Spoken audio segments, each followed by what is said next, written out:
que tenés alrededor. Vamos, trajimos a dos mentes pensantes. Está bien porque venimos de tanto que trajimos a dos mentes pensantes. El querido amigo Javier Milei, fuerte aplauso, y el querido Gustavo Segre. Bienvenido, perdón. Nobleza obliga. Yo ya tengo más de 3 libros de Milei. 3 libros creo que tengo de Milei. 3. Pero ahora, en fin de marzo, te traigo el nuevo. Por favor. Libertad, y miren lo que tengo de Gustavo Segre. Presten atención. Pará porque no llego a ver la por favor.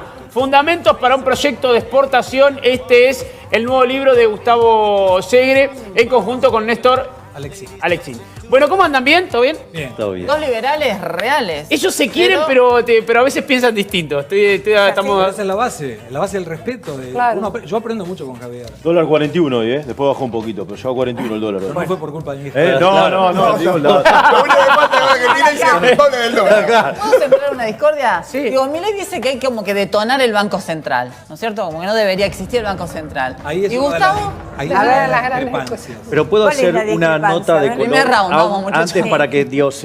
A ver, hay 3 líneas de liberales o libertarios. Están los clásicos que creen, digamos, en la presencia de la intervención estatal, por ejemplo, lo que es el Banco Central, ¿sí? O cosas por el estilo de la política fiscal, ¿sí? Regulación de algunos mercados. Después están los minarquistas, que solamente consideran que el Estado solo sirve para seguridad y justicia. Y después están los anarcocapitalistas.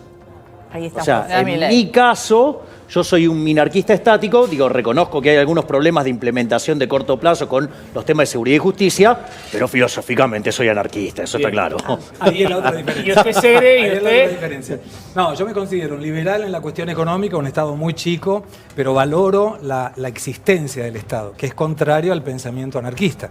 O sea, el pensamiento anarquista es no a la dominación, y en algunos casos inclusive, cuando Javier manifiesta el anarcocapitalista, que me parece una definición espectacular, los anarquistas que vienen de la segunda revolución industrial colocan de alguna forma contrarios contra el capitalismo propio. Claro. Entonces ahí es donde... Vamos con temas No, puntuales. yo no estoy de acuerdo con eso. ¿No está de acuerdo? ¿Por No, qué? claro, digamos, no, yo no estoy de acuerdo porque yo considero que, digamos, el Estado es un ente violento, ¿sí? De hecho, el cobro de impuestos es justamente por la Usted vía dice que es un violencia. afano, usted dice que es un robo. Ojo con los Es un ejemplos robo. que vas a dar. No, Quiero está- que nadie se levante de la mesa, por favor. A ver, entonces... Se ríe, Ya se está. cree. No, pero nosotros a ver, queremos. no, No, a ver, el está tema bien, es pero el me siguiente. encantó. Entonces, Nosotros discrepamos con respeto. y mi posición es que el Estado es un ente nefasto que causa daño, digamos, daños directos, daños indirectos, o sea, y que en realidad, digamos, la presencia del Estado siempre hace daño.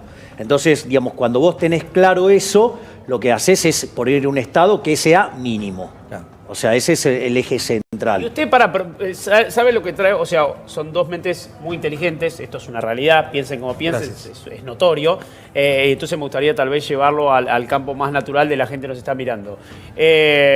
¿Los impuestos están bien? ¿La gente tiene que pagar impuestos? La gente tiene que pagar impuestos mínimos y son impuestos que no pueden afectar a la producción. Cuando vos hoy colocás impuestos a la producción, inhibís la generación del empleo. Todos los Por eso impuestos Argen- afectan a la producción. Hay algunos otros que pueden ser efectos patrimoniales, ejemplo? donde quién gana más el IVA, por ejemplo. Donde vos, por ejemplo, ahora aumentaron 46% las asignaciones para hijos. Sí. Lo cual genera que la gente quiera tener más hijos para tener un poquito de subsidio más.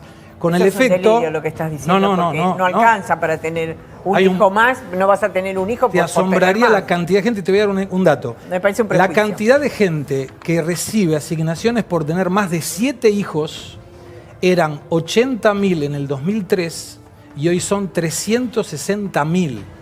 Estás hablando de prácticamente 6 veces más. ¿Cuánto es la asignación por hijo? No debe ser un valor muy grande, pero para quien no tiene ¿Por nada, mes? ¿Cuánto? multiplica Sí, por alrededor 7. de 4.500 pesos. Igual no es esa la discusión. De No, cuánto. pregunto. Pero vos fíjate lo siguiente, aumenta la asignación universal por hijo para generar una motivación al consumo. Es como tirar clavitos en la calle para aumentar la demanda de las gomerías. Eso lo tuiteaste hoy. Claro, pero es absurdo. Entonces, el complemento del impuesto tiene la contrapartida. Si vos pagaras impuesto y tenés salud buena, educación buena y seguridad buena, vos decís, bueno, pago impuesto, pero tengo la contrapartida. Vos acá Estás pagás contento, impuestos digamos. y tenés que contratar una obra social particular, tenés que ir a un hospital particular y tenés que mandar a tus hijos a un colegio particular. En Entonces, no tiene Argentina se efecto. paga caro para vivir mal. No tiene efecto. El pago de los impuestos hoy es una asignación. A ver, del Estado, Javi, a ver, perdón, que tenés ahí un vamos. déficit A gigantesco. ver, yo, digamos, no. O sea, yo tengo una posición, a mí no me importa directamente el tipo de impuestos. No me importa. Para mí todos los impuestos son malos y lo que verdaderamente marca el daño que causa el Estado sobre la economía es el tamaño del Estado.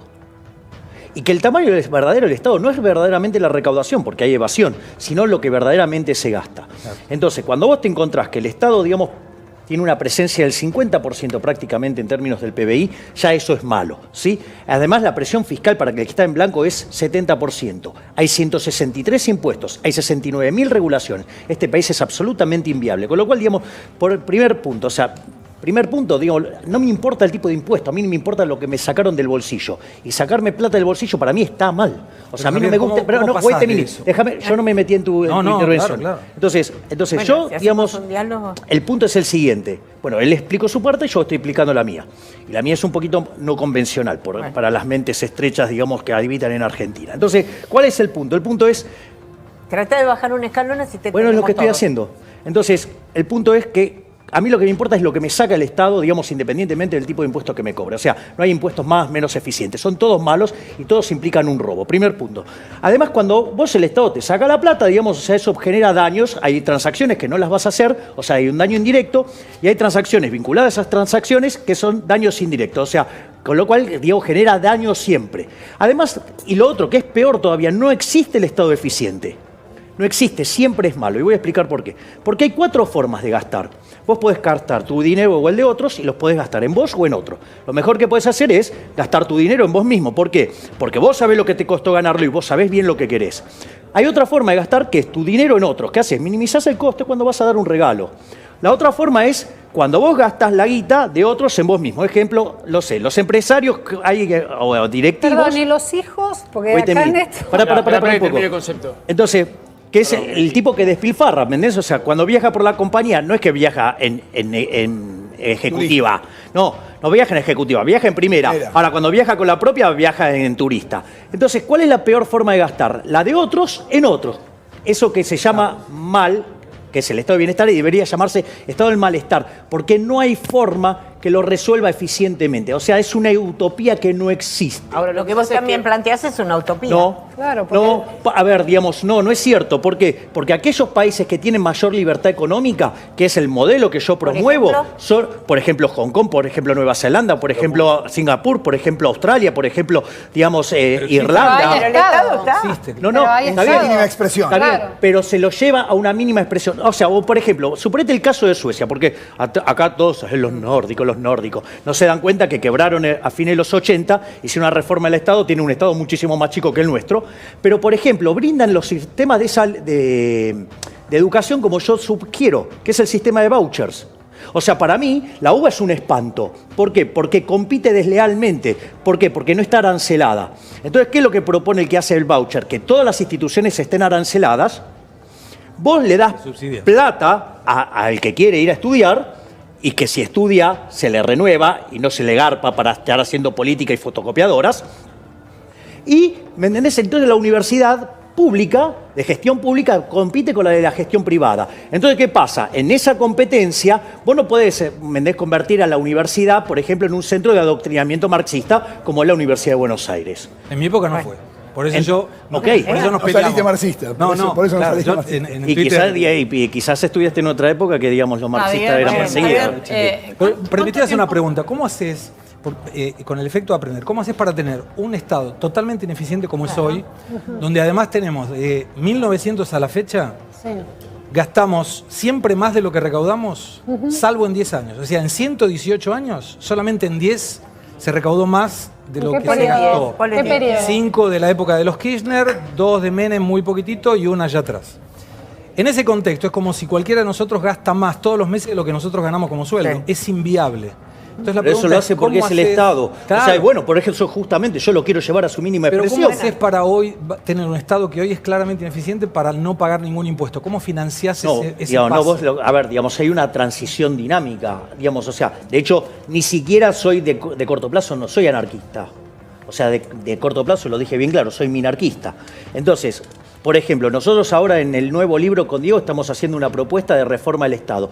Bajar 15 puntos el gasto público en términos de PBI y bajar la presión fiscal 10 puntos en términos del PBI, donde esa presión que proponemos bajar es liberarlo sobre la oferta. ¿Para qué? Para que se empiece a generar inversión y creación de puestos de trabajo, para así después poder seguir avanzando en la reforma del Estado para llevar por lo menos a la mitad la cantidad de empleados públicos, que hoy es un disparate. Ahora, por eso la exportación. Para que la gente por ahí lo entienda un poco mejor, ¿cuánto tiempo le llevaría a la Argentina llevar adelante este modelo de reforma del Estado que vos estás planteando acá? Nosotros estamos proponiendo hacerlo en 4 años.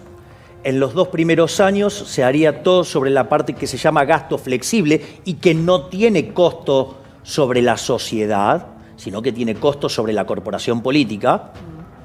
Y la segunda parte, ya inyectando fondos sobre la economía, pero fondos en el sentido de que no se los sacás vía impuestos, porque le bajaste la presión fiscal a la oferta, ahí la economía empieza a crecer y en ese momento es cuando vos podés empezar a contratar trabajo y ahí podés hacer la segunda parte de la reforma.